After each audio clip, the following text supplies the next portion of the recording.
സംസ്ഥാനത്തിന് ആശ്വാസമായി വേനൽ മഴ വന്നു. പത്തനംതിട്ട, എറണാകുളം, ഇടുക്കി, പാലക്കാട്, വയനാട് ജില്ലകളിൽ ഇന്ന് യെല്ലോ അലർട്ടുണ്ട്. കോട്ടയത്തും കണ്ണൂരും കോഴിക്കോട്ടും ഉടുമ്പൻചോലയിലും ശക്തമായ മഴ ലഭിച്ചുവെന്നാണ് മനസ്സിലാക്കുന്നത്. ഇന്നത്തെ പകലിൽ പല ജില്ലകളിലും നല്ല മഴയുണ്ടായിരുന്നു. എറണാകുളത്ത് മിന്നലിൽ നാശനഷ്ടങ്ങൾ റിപ്പോർട്ട് ചെയ്തിട്ടുണ്ട്.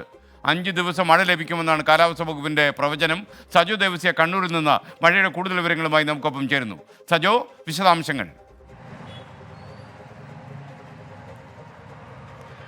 SKN കനത്ത ചൂടിൽ സംസ്ഥാനത്തിനാകെ എല്ലായിടത്തും ഇല്ലെങ്കിലും പലയിടങ്ങളിലുമായി ആശ്വാസ മഴ ലഭ്യമായി എന്നതാണ് ഏറെ ആശ്വാസകരമായി എടുത്തു പറയേണ്ടത്. കണ്ണൂർ, കോഴിക്കോട്, ഇടുക്കി, എറണാകുളം, കോട്ടയം ജില്ലകളിലാണ് വിവിധയിടങ്ങളിൽ മഴ ലഭിച്ചത്. കണ്ണൂരിൻ്റെ കാര്യം എടുക്കുകയാണെങ്കിൽ കണ്ണൂർ നഗരത്തിൽ നല്ല മഴയുണ്ടായിരുന്നു. ഇപ്പോൾ മഴയൊരൽപ്പം ശമിച്ചിട്ടുണ്ട്. ഒപ്പം മലയോര മേഖലകളിൽ പേരാവൂർ അടക്കമുള്ള മേഖല, ആലക്കോടിൻ്റെ മലയോര മേഖല, അത്തരമിടങ്ങളിലൊക്കെ മഴ ശക്തമായി തന്നെ ലഭിച്ചു. കോഴിക്കോട് നഗരത്തിലും മലയോര മേഖലകളിലും മഴ ലഭിച്ചു, താമരശ്ശേരി ഉൾപ്പെടുന്ന മേഖലകളിൽ.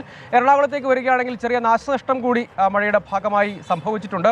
കനത്ത ഇടിമിന്നലിൽ കോതമംഗലത്ത് ഒരു തെങ്ങിന് തീപിടിച്ചു. മൂവാറ്റുപുഴയിൽ ഒരു മരം തന്നെ ഇടിമിന്നലിൽ പിളർന്നു പോകുന്ന സാഹചര്യം ഉണ്ടായി. ആ ഇടങ്ങളിലും അതിശക്തമായ മഴ തന്നെ ലഭിച്ചു. ഒപ്പം ഇടുക്കിയിലേക്ക് പോവുകയാണെങ്കിൽ ഇടുക്കിയിൽ മലയോര മേഖലയായ ഉടുമ്പൻചോലയിൽ ശക്തമായ കാറ്റും മഴയും ഉണ്ടായി. കാര്യമായ നാശനഷ്ടങ്ങൾ റിപ്പോർട്ട് ചെയ്തിട്ടില്ല. പക്ഷേ അതിശക്തമായ മഴ തന്നെ ഉടുമ്പൻചോല ഉൾപ്പെടുന്ന ഇടുക്കിയുടെ മലയോര ഭാഗത്ത്, ഹൈറേഞ്ച് ഭാഗത്ത് ലഭ്യമായിട്ടുണ്ട്. കോട്ടയത്തും മണിക്കൂറുകളോളം നീണ്ട മഴ ലഭ്യമായി. സംസ്ഥാനത്തെ സംബന്ധിച്ച് മഴ മുന്നറിയിപ്പുണ്ട്. ഇനിയുള്ള തുടർ ദിവസങ്ങളിൽ അങ്ങോട്ടേക്ക് മഴ മുന്നറിയിപ്പുണ്ട്. സംസ്ഥാനത്തിന് ഇപ്പോഴത്തെ ഒരു കാലാവസ്ഥയും ആളുകളുടെ അവസ്ഥയും ഒപ്പം വൈദ്യുതി ബില്ലിൻ്റെ അവസ്ഥ തന്നെ നമുക്കറിയാം. അത്രയും വലിയ പ്രതിസന്ധിയുണ്ട്.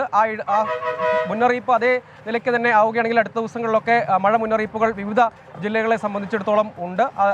ഏതാണ്ട് ഒരാഴ്ചത്തേക്ക് 5 ദിവസത്തേക്കെങ്കിലും തുടർച്ചയായി മഴ ഇടവിട്ട് ലഭ്യമാകും എന്നതാണ് മുന്നറിയിപ്പുള്ളത്.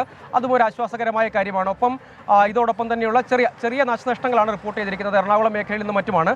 മറ്റിടങ്ങളിൽ അങ്ങനെ ആശങ്കപ്പെടുത്തുന്ന വിവരങ്ങളൊന്നുമില്ല. പക്ഷേ മലയോളത്ത് വിവിധയിടങ്ങളിൽ, അതായത് സംസ്ഥാനത്തെ വിവിധ ജില്ലകളുടെ മലയോര ഭാഗങ്ങളിലും നഗരപ്രദേശങ്ങളിലും ഒക്കെ ഇപ്പോഴും മഴ ലഭിക്കുന്നുണ്ട്. കണ്ണൂർ അടക്കമുള്ള സ്ഥലങ്ങളിൽ നേരത്തെയും മഴ ലഭ്യമായതാണ്. ഇപ്പോൾ ലഭ്യമായത് ആശ്വാസ മഴ എന്നത് സന്തോഷത്തോടു കൂടി എടുത്തു പറയേണ്ടതുമാണ്. SK.